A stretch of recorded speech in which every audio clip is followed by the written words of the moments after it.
How's it going, everyone? Welcome back to another episode of the Shawn and Matt Show. My name is Matt. That is Shawn, and welcome to our show, Shawn. In today's episode, we're going to be talking about terrible advice from the internet involving real estate, a Tik Tok conspiracy theory involving real estate. Everyone loves a good Tik Tok conspiracy theory.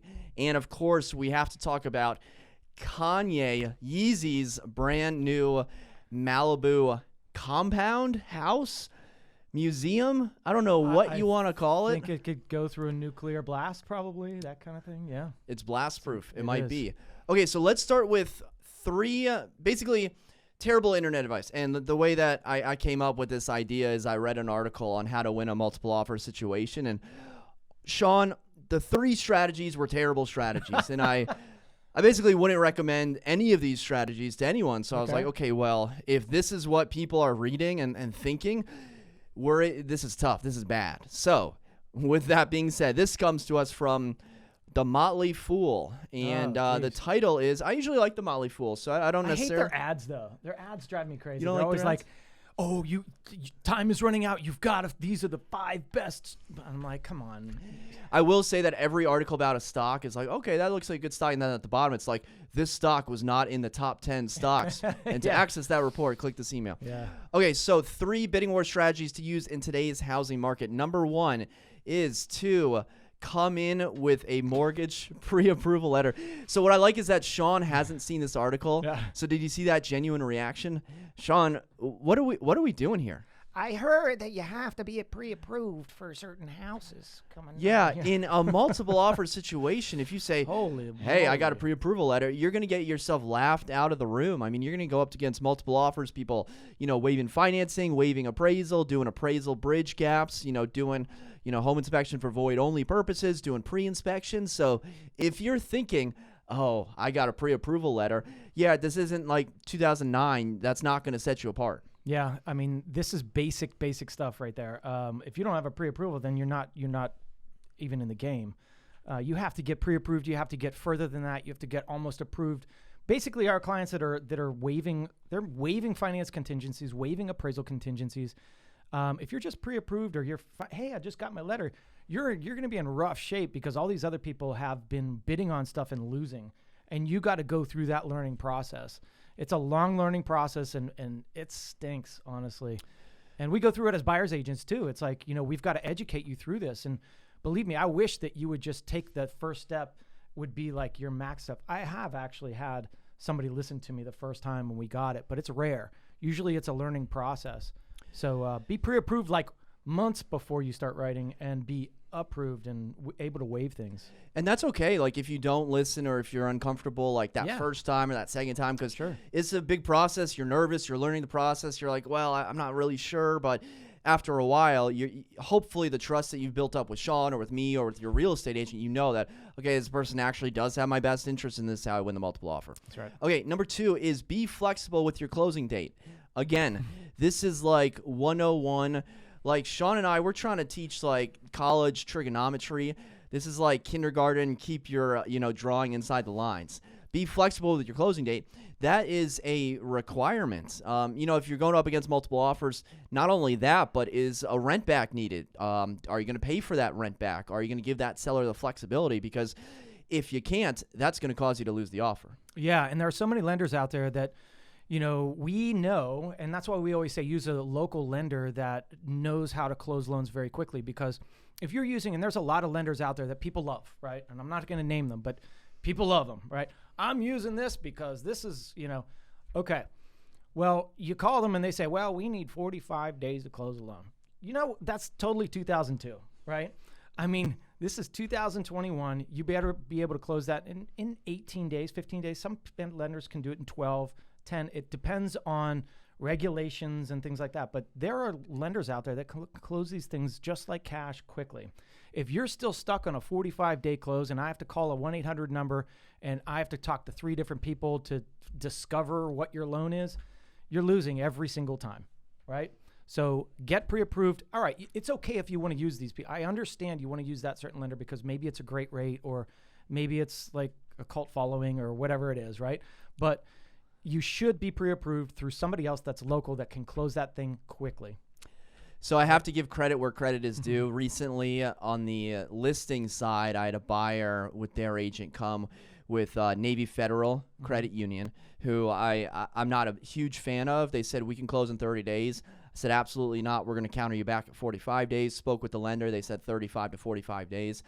Lo and behold, we ended up moving up the closing date. It was a very stressful process and stressful experience, but they were able to close in 30 days. I was absolutely shocked. That's good. They're finally catching up to what we need and what the whole market is doing, right? And Navy Federal they've been slow, and they're a tough company to get a hold of, but they have been making changes, and that's a good thing. And that's what they need to do to get our approval to say, hey, if I'm the listing agent and I'm seeing certain banks, I'm like, I don't know, man. I don't think you can close in this time. And, really to have the buyers back, you should say, well, you'll be in default of this contract if you're not able to close, right? Right. And I've said some negative things about Navy Federal because usually they have a negative usually it's a negative experience. This time they were able to close it. Still a stressful experience, but do want to give credit where credit is due. Good. All right, number 3, the third strategy to win is to write the love letter. None of these strategies are like write the best offer, consider waiving this, do this. It's all strategies that don't have to do with, a price or a contingency. Seems like maybe a real estate agent didn't write this, probably, right? It was No. probably somebody Probably that like a first-time home talked buyer. to a friend, Yeah. that talked to a friend and said, hey, what did you guys do? Yeah, and the thing is, love letters, I mean, they're great, and I use them if I have to, but really, it's not really going to win you the offer because your terms are going to win you the offer.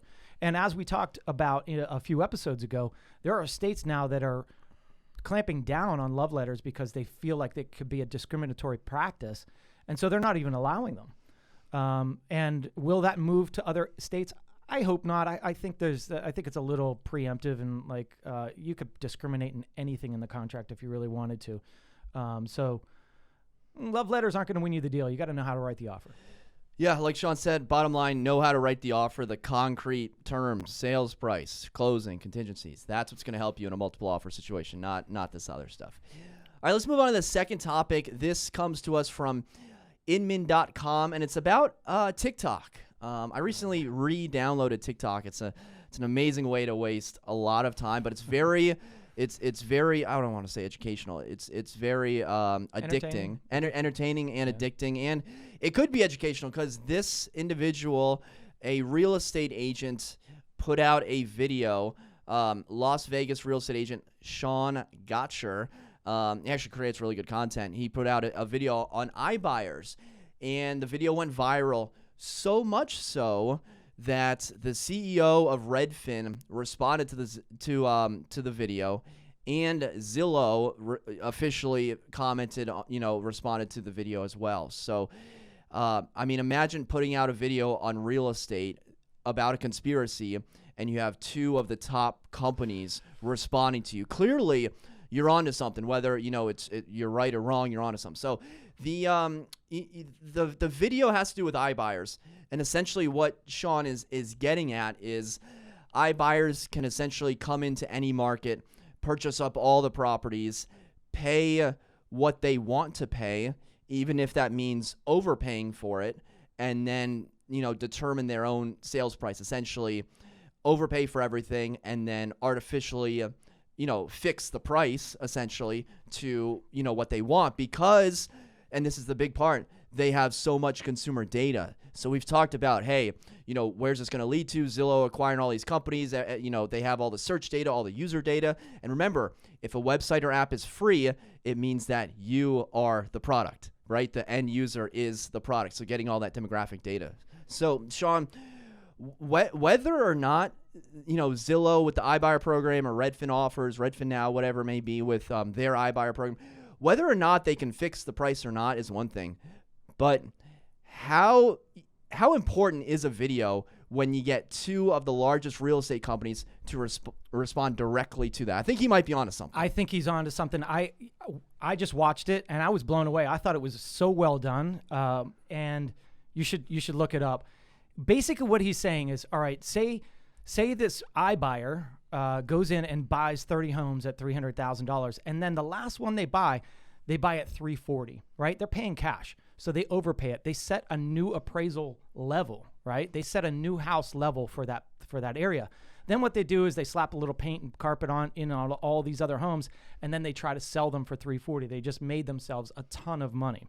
So they're artificially inflating these appraisal prices and the prices of the homes because they have all the data on the consumer that is looking to purchase in there. They've got their financial data. They have everything. They know how many people are looking in there. So they say, holy cow, this is how many people are looking in this area. Let's buy all the houses. Let's artificially inflate. And then boom, we've made a ton of money. And I think is it true? I don't know. But it's a really smart concept to think about. And I give him props to actually come up with this concept, to talk about it, articulate it in a way that he did. It's a really good video. Just watch it. It's only 2.5 minutes long. And I'll list and link the video if you're watching on YouTube, so be sure to check that out. And, Shawn works in the Vegas market, and markets like Vegas and Phoenix, they have about 5% of iBuyer market share, where 5% of the turnover is iBuyers. So this is becoming, a larger and larger issue as Shawn says, Shawn in the video says, billion-dollar corporations are coming in to neighborhoods where they know a lot of people are looking, and they know the price range that those people are looking in. So, they can go in and kind of manipulate, if they know someone's budget, how high, the price that they can charge once they end up selling it. And, of course, Redfin and Zillow both came out to deny, not necessarily the charges, but, deny fixing the prices. And I've always thought it was funny when, I'm a big sports guy. So in sports, when you hear the rumors about someone getting traded, and then the GM has to come out and say, this player's not getting traded. You know what happens next week? He's traded. That player's shipped to Cleveland. He's so playing true. for Detroit. So true. When someone comes out and, this guy, Glenn Kelman, amazing CEO, leader of Redfin, he's on Twitter responding to that. It's cool to have that interaction, but if he's spending energy on this to say absolutely not, I don't know if it's necessarily price fixing, but clearly I think iBuyers, even though Glenn denies that iBuyers are a huge share, he says that most of Redfin's profits are still the traditional brokerage model. Even though that's the case, he's still denying that what the TikToker is saying is true. Yeah, this is an amazing concept. I was blown away by it. And I've always wondered. We were talking about this in a few videos ago. Why is this company wanting to pay? We were looking at a townhouse, and we were like, market price should be X, and this company, according to the owner of the property, was going to pay him cash above what we thought it was worth. And I couldn't wrap my head around why they were doing this. And I'm like, what's going on here, right? And are they seeing the future? That's what I was thinking, is they were kind of seeing the future as what the market was going to do. But that's not it, I don't think. So, this could be a legitimate claim, And the CEO of Redfin also said that, or it might have been Zillow, I'm sorry, now I'm mixing them up. But basically what they were saying is that they reward the analysts that can correctly, predict the price. So when it comes time to sell, if their, purchase price is similar to what it sold for, then they, reward those analysts, as opposed to having such wild, inaccurate estimates and whatnot. And another YouTuber, Javier Vidania, shout out Javier, sometimes he's watching on Instagram or YouTube, he put out a video, he's in the Phoenix market, and he was saying that a lot of these iBuyer houses that have the Zillow signs out front are now dropping their price as the market is cooling off. So even if, they're coming in and overpaying, let's say that they're not price fixing, and that's just, tinfoil hat conspiracy stuff. If they're not price fixing, what they are doing is they're coming in to lower price point, first time home buyer, $300,000 markets. They are overbidding, overpaying, basically winning the house with cash, selling and trying to sell it for more. And then in doing so, maybe they're pricing out some first-time home buyers, but they are gobbling up market share. Now, whether or not they make a profit on that individual house, who cares if they lose $5,000 or $10,000? We've now seen that iBuyers have been around for long enough where investors don't really care. What they care is how many houses that the billion-dollar corporation, has purchased and how many of that is sold. And we all know that, in order to gain market share, sometimes you got to lose, a few $1 million, couple $100 $100 million maybe. We've seen them do it. Yeah, and so that essentially priced out first-time home buyers. And I don't know where this game ends, because at a certain point, the game of charades is up. Yeah. You can't just keep buying things at a loss, selling them. Well, here's another thing. What if they started renting them out and then they inflated the rental prices as well, right? They have a new market. They have this many rentals because they're not selling, or maybe the game is to hold it until the market goes up, whatever it is. Now they can almost practically price fix those rental prices. And we've seen how the rental market has just gone crazy. And, there's articles out there that people are actually bidding above to get rentals, which I've never seen in my 18, 19 years of doing this. I've never seen that. So to see that in the rental market is pretty crazy. Yeah. Yep. Definitely interesting. We followed the path of iBuyers mostly on the West Coast, and again, not sure where it'll end up, but I'd love to just go out to Vegas or to Phoenix and kind of tour some of these properties, understand how they work, and get some boots on the ground and talk with some of these agents to see how they feel about it and where they think it's going to go. I think that's a great idea. Let's do that. Let's go. Okay, the third topic is about Kanye West. Kanye West is in the news.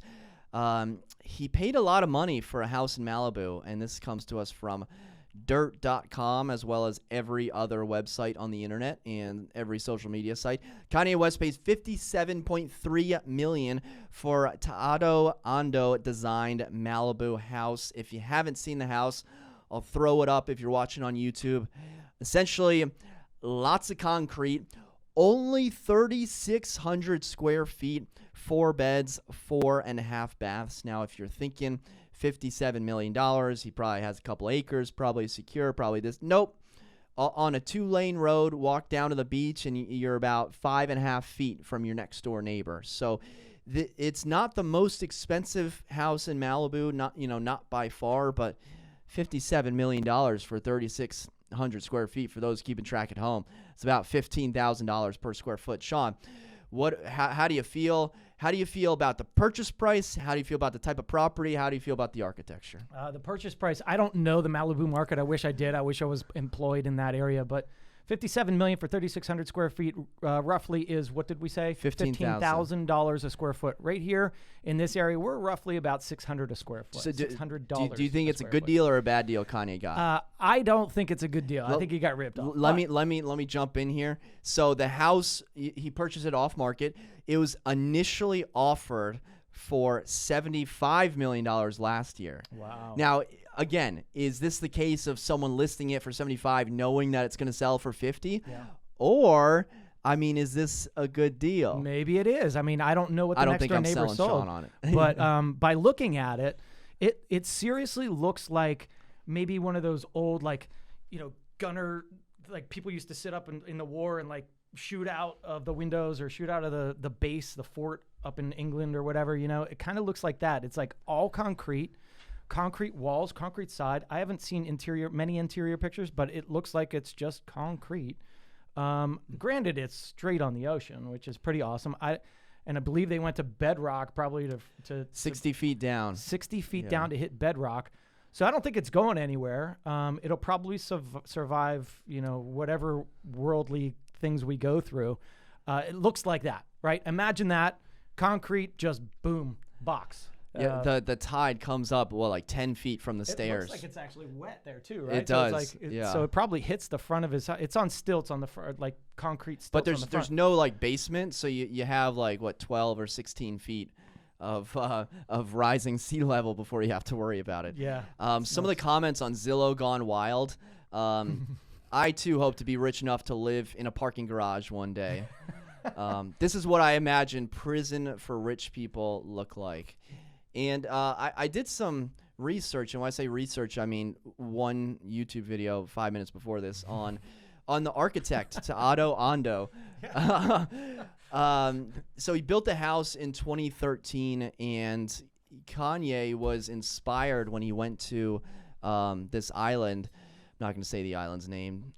In Japan, it's basically an art island. It's basically there's a museum, an award-winning museum it's basically just a old Japanese house, but inside is really modern. So it combines minimalist, traditionalist, modernist, all all in one. And the video is pretty captivating also. And, you know, when you're watching it and going through the house in the video, it's like you're going through someone's house, but it's also a museum at the same time. So I think what Kanye is getting at here is not only is this a house, but it's a museum and it's a work of art. Like this is a $57 million sculpture that he can live in.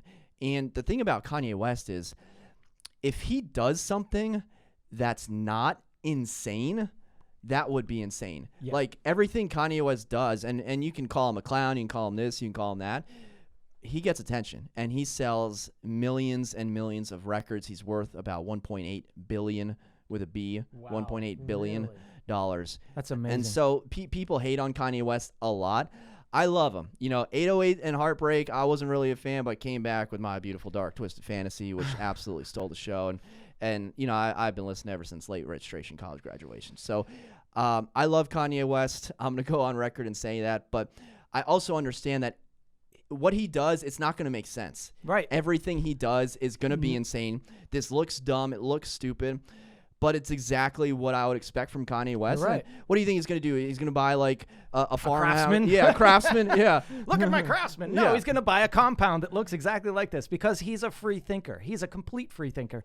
A couple of years ago, remember when he started that church?